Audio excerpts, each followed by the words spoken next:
E aí, pessoal, tudo bem? Há um tempo atrás eu postei um vídeo mostrando um HD de computador tocando música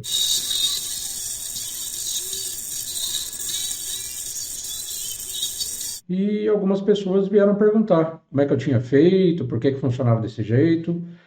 Então eu resolvi fazer esse vídeo aqui, dividindo em duas partes, tá? Então primeiro eu mostro o passo a passo, como é que eu fiz essa experiência, e depois eu explico o princípio de funcionamento, tá? E aí comento até algumas curiosidades a respeito também. Então, bora lá para a área 51. Bom, pessoal, para quem não conhece, essa daqui é a famosa área 51, beleza? Olha lá, a área 51. É aqui que eu desmonto os OVNIs, os discos voadores que caem na floresta ali do lado. Tem uma floresta ali, beleza? Aqui é onde ficam os ETs que sobrevivem, mas tá tudo vazio porque morreram tudo, tá? Então, partiu a área 51. Bom, pessoal, o primeiro passo agora é abrir o HD, né? Então o HD está aqui em cima da bancada.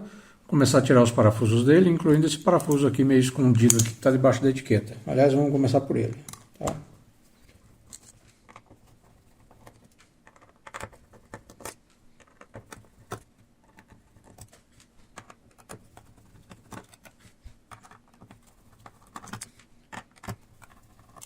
Pessoal, dois avisos importantes. Primeiro, só faça esse tipo de experiência se souber o que está fazendo, ok? Esse não é um vídeo de tutorial. Segundo, fazer isso vai danificar de maneira permanente o seu HD, porque eles são fabricados e lacrados em sala limpa. Prontinho, tirando o último parafuso, a gente tem aqui a parte de dentro do HD. Bom, dentro do HD a gente tem um conjunto de discos, esse aqui provavelmente tem dois discos que ficam girando aqui em alta velocidade.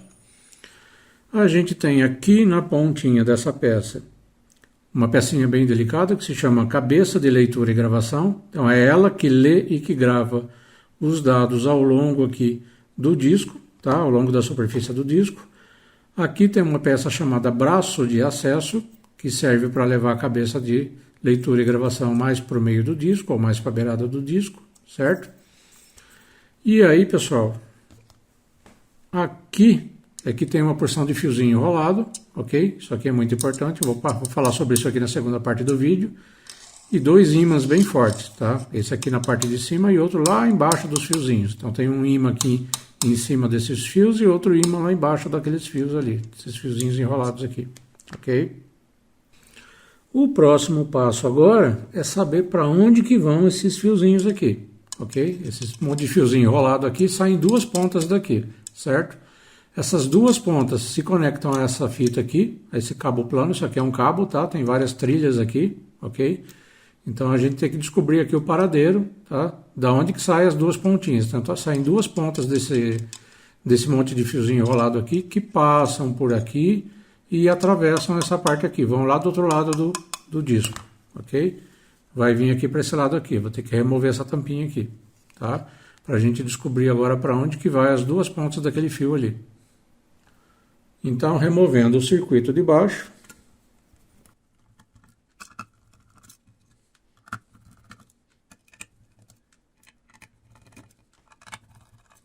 prontinho, removendo o circuito de baixo,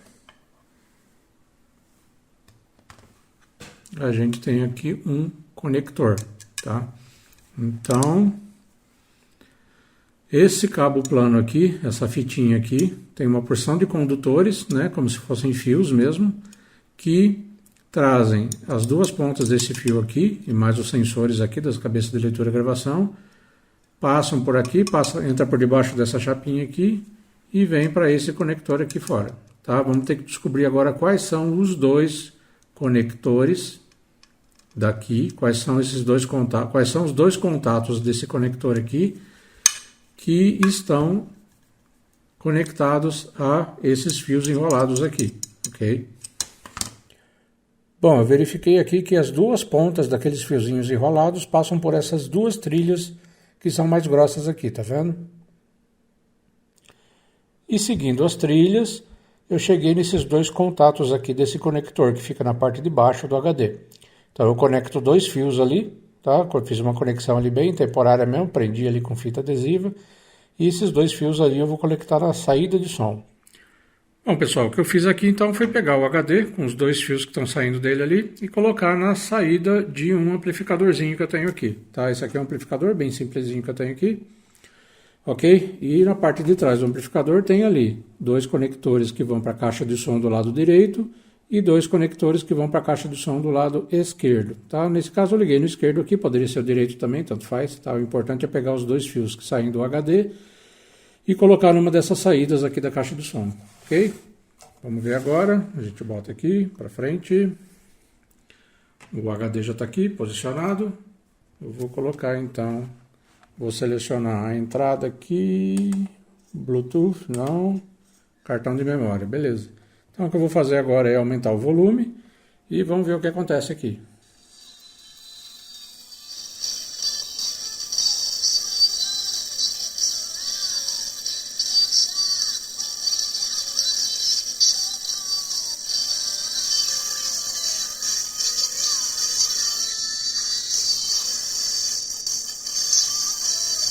Bom, pessoal, essa experiência usa um princípio da física chamado regra da mão esquerda. Okay? O que diz a regra da mão esquerda? Significa que se uma corrente elétrica estiver percorrendo, né, um elemento condutor, um fio elétrico, por exemplo, neste sentido aqui, né, o sentido aqui da setinha laranja, e se também estiver atravessando um campo magnético neste outro sentido aqui, o que vai acontecer? Esses elétrons vão sofrer uma força física nesse outro sentido aqui, tá? Essa força F aqui, também chamada força de Lorentz, ok? Então, em resumo, se eu tiver um fio elétrico, né, pode ser um fio elétrico, um fio de cobre, com uma corrente elétrica neste sentido aqui, tá? E se perto desse fio elétrico tiver um campo magnético nesse outro sentido aqui, perpendicular, ok? Se tiver, por exemplo, um ímã com o polo norte aqui e o polo sul aqui, então o campo magnético está nessa direção, né? Polo norte do ímã e polo sul do ímã. Então o campo magnético está nessa direção aqui. O que vai acontecer? Essas partículas elétricas vão sofrer uma força física, né, nessa outra direção aqui do vetor F aqui, né, para cima no caso aqui, né? Então o que acontece, pessoal? Aqui, por exemplo, eu tenho um átomo aqui, tenho representação, né, de um átomo de cobre, tá? Vamos supor que seja um fio de cobre. Então, o que acontece? Esses elétrons, essas partículas elétricas aqui, que giram ao redor do núcleo, né? A gente sabe que o átomo tem partículas elétricas positivas, negativas e nêutrons, né? Então, tem um núcleo aqui com uma porção de elétrons ali na eletrosfera, né? Girando em torno do núcleo. Isso aqui é uma representação, tá? Na realidade, o espaçamento aqui é bem diferente. Isso aqui não está na escala, não, tá? Mas tudo bem. Então, o que acontece? Quando esses elétrons sofrem uma força física por estarem percorrendo, né, passando pelos átomos de cobre dentro de um campo magnético, eles vão sofrer uma força física. Só que o elétron não vai se desprender da eletrosfera, não vai sair da órbita daqui e vai sair voando por aí, certo? Então, o que vai acontecer? O átomo todo vai junto, tá? Todo o material. Então, na prática, isso quer dizer que o fio elétrico sofre uma força física, não só as partículas, tá? Todo o fio. Então, o fio elétrico aqui, o fio de cobre no caso, ele sofre uma força física empurrando ele aqui para cima. Nesse sentido aqui é para cima, né? Nessa figura aqui, tá? Esse é o princípio de funcionamento do alto-falante, por exemplo, tá? Então, essa lei da física aqui, ela é usada, ela tem inúmeras aplicações, tá? É usada na televisão antiga, aquelas de tubo, é usada no alto-falante, é usada no HD, como vocês vão ver ali logo mais. Então, assim, tem muita coisa que usa isso aqui, tá? Então, como é que funciona aqui? A gente tem aqui as ondas sonoras, né, que saem do amplificador, ok? Na verdade, é uma corrente elétrica, né? Que é aplicada aqui nos fiozinhos do alto-falante. E aí tem um monte de fiozinho enrolado aqui, tá? Então, como é que funciona? Na parte de trás do alto-falante tem um ímã, tá? Geralmente com o polo norte no meio e o polo sul nas beiradas, ok? Às vezes pode ser invertido também, dependendo do fabricante, dependendo do sentido das espiras, ok? Então, o que vai acontecer? Quando uma corrente elétrica, vamos supor que o som que esteja reproduzindo é essa parte aqui da onda, tá? A crista da onda aqui, tá? Então, o que significa essa crista da onda aqui? Significa um aumento de corrente elétrica percorrendo esse fiozinho. Então, como eu tenho corrente elétrica percorrendo esse fio dentro de um campo magnético, esses fios aqui sofrem uma força física neste sentido aqui da minha direita, tá? Aqui para a direita, tá? Como os fios estão amarrados, estão presos com cola aqui num cone, né? Então todo o cone vai para a direita. Então esse cone aqui, é por isso que quando a gente olha o alto-falante funcionando, ele está se mexendo, né? Então aqui na crista da onda aqui, ele está indo para frente, né? E quando o som vem aqui para o negativo, também é corrente elétrica, gente, só que no sentido contrário, tá? Ao invés de estar, por exemplo, vindo daqui para lá, está de lá para cá, tá? É a mesma corrente elétrica, só que no sentido contrário. Então, o que vai acontecer? Esses fios também vão sofrer uma força, tá? Força de Lorentz, só que no sentido para cá, né? Para a esquerda dessa vez. Então, o cone do alto-falante tende a ir para a esquerda, tá? E com essas ondas todas, essas ondas sonoras todas aqui que vêm do amplificador, o cone vai indo para frente e para trás e produz aqui ondas mecânicas que são propagadas pelo ar, que a gente chama de som. E o HD, pessoal, tem o mesmo princípio, tá? Então, como é que funciona isso? Eu tenho aqui aquele monte de fiozinho enrolado ali embaixo, né? Que vocês viram, aqui não dá para ver muito bem não, mas tem, vocês viram ali no vídeo, né? Aqui a gente tem dois ímãs, tá? Não é essa peça aqui de metal e essa outra aqui não, é uma outra menorzinha que tem aqui, tá? Então é essa pecinha aqui que é um ímã, tá? Não a maior. Essa peça aqui é um ímã e tem um outro ímã quase igual a esse aqui na parte de cima também, tá?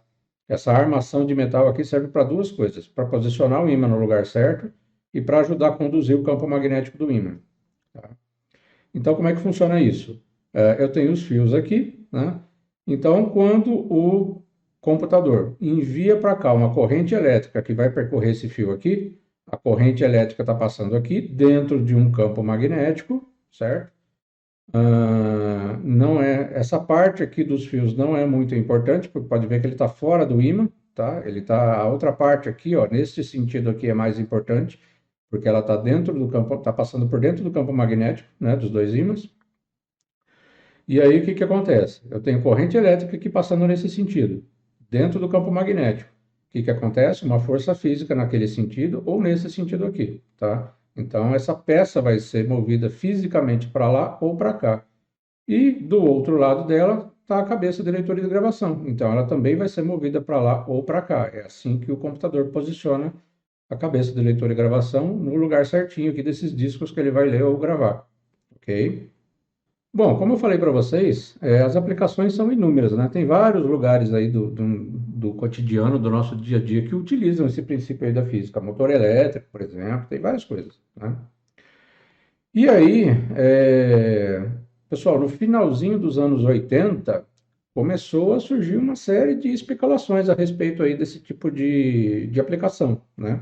Começaram a idealizar uma porção de coisas aí, liquidificador, por exemplo, que era mais seguro porque as pás ficavam paradas e é o líquido que gerava em torno, porque tinha um campo elétrico ali, passava perto do campo magnético também, o pessoal deu uma viajada aí na maionese, né? Mas é legal, porque é assim que assim ajuda, essas coisas que ajudam a ciência a avançar também, né? E surgiu aí um campo da física aplicada chamada de propulsão magneto-hidrodinâmica, né? MHD, que usa o mesmo princípio, pessoal. Então, como é que funciona aqui, né? Imagine que ao invés de um fio de cobre, eu tivesse um líquido, por exemplo, água salgada, certo? Então, como é que funcionaria aqui, esse sistema de propulsão aqui? Eu tenho aqui duas placas de metal, em cima e embaixo, tá? No exemplo dessa figura aqui, não que precise ser igual a isso, tá? É só um exemplo aqui. Então, eu tenho uma placa de metal em cima, uma placa de metal embaixo, tá? Então, se eu aplicar uma corrente elétrica aqui, beleza. Então, eu vou ter uma corrente elétrica aqui, tá? Imagine que esse meião aqui está todo cheio de água, tá? E a água conduz corrente elétrica, principalmente água salgada, né? Então, eu tenho uma energia elétrica acontecendo nesse sentido aqui, né? E aí, o que acontece, pessoal? Se eu tiver também um campo magnético muito forte aqui, tá? Nesse sentido aqui, o que vai acontecer? Então, vocês já sabem, né? A água conduz corrente elétrica. Então, os elétrons que ficam na molécula da água vão receber uma força física neste sentido aqui, da setinha azul aqui, né? Mesmo princípio, gente, mesma coisa, tá? Eu tenho corrente elétrica passando aqui dentro. Imagina que isso aqui está tudo cheio d'água, tá? Aqui dentro, tá? Então eu tenho corrente elétrica passando pela água de baixo para cima, tá? Atravessando um campo magnético nesse sentido, e o que que vai acontecer? A água vai ser jogada para trás, certo? E se a água vai ser jogada para trás, o veículo vai para frente. Não é assim que os veículos funcionam? Então, por exemplo, o barco. Como é que o barco vai para frente? Um motor que joga água para trás. E aí ele vai para frente, né? Até o carro da rua, o carro que anda na rua aí. Como é que ele vai para frente? A roda gira empurrando o chão para trás. Claro que o chão não vai para trás. A planeta Terra, a diferença de massa da Terra do carro é muito grande. Então, ao invés da Terra girar para o outro lado, não é o carro que vai para frente, né? Então, a mesma coisa. Então, se eu tenho um mecanismo aqui, jogando uma água numa determinada direção, se for um veículo aquático, né? Eu estou impulsionando o veículo para frente, certo? E esse foi um campo muito pesquisado aí no fim dos anos 80, ok? E os japoneses até conseguiram fazer um protótipo aí. Fizeram um navio de propulsão magneto-hidrodinâmica, então eles não têm hélices, né? Eles funcionam desse jeito aí que eu acabei de explicar, tá? Só que não deu muito certo, isso não foi muito adiante, porque é um processo muito ineficiente, tá? A gente precisa de uma grande quantidade de energia para gerar um campo magnético fortíssimo, porque os ímãs naturais não têm essa intensidade que precisam, né? E precisa de uma tensão muito alta também, para ter um resultado muito pequeno, tá? Esse navio aqui, por exemplo, japonês, ele alcançava uma velocidade, convertendo aí para velocidade terrestre, né, equivale aí a uns 15 quilômetros por hora, mais ou menos, então é muito lento, tá? E a indústria militar também tinha suas linhas de pesquisa, principalmente para submarinos, né, onde o silêncio é crucial, né? Então, tem ali os dispositivos de sonares, que são usados para detectar os submarinos. Então, quanto mais silencioso for um submarino, né, o sistema de propulsão dele, maior vantagem tática, né? Tanto é que alguns submarinos aí, quando estão para ser comissionados, essa parte aí traseira de propulsão é escondida, certo? Essas aí são fotos até mais ou menos atuais aí, onde a gente vê aí os submarinos que estão para ser, ou estão em manutenção, ou estão para ser comissionados aí. A gente vê que essa parte de propulsão é escondida, porque é um segredo militar, né? Quanto mais silencioso for o sistema de propulsão, melhor, e menos chance dele ser detectado, né? E naquela época, mais ainda. Hoje a gente tem sonares um pouco mais sofisticados, né? Sistemas anti-sonar, né? E tiveram algumas tentativas aí de fazer o submarino silencioso com essa propulsão magnético-hidrodinâmica também. Mas não foi muito adiante, não, tá? E embora isso não tenha se mostrado muito prático na realidade, não deixou de ser estudado aí pelo meio militar, né? E acabou virando até tema aí de um livro famoso que depois acabou virando filme também, chamado Caçada ao Outubro Vermelho. E conta justamente isso aí, pessoal. É a história de um submarino soviético aí, em que o capitão estava com algumas intenções suspeitas, né? E o problema todo é que o submarino usava justamente esse meio aí de locomoção silencioso, e aí estava todo mundo atrás dele, né? Porque já descobriram todo, então estava toda a marinha dos Estados Unidos atrás dele, os soviéticos também, porque já não sabia direito o que o capitão queria fazer, né? Não vou dar spoiler aqui. Então foi uma revolução e foi complicado sair caçando um submarino que usava esse tipo de propulsão aí e não podia ser detectado pelos sonares da época, né? E é isso. E é isso aí, pessoal. Espero que vocês tenham gostado.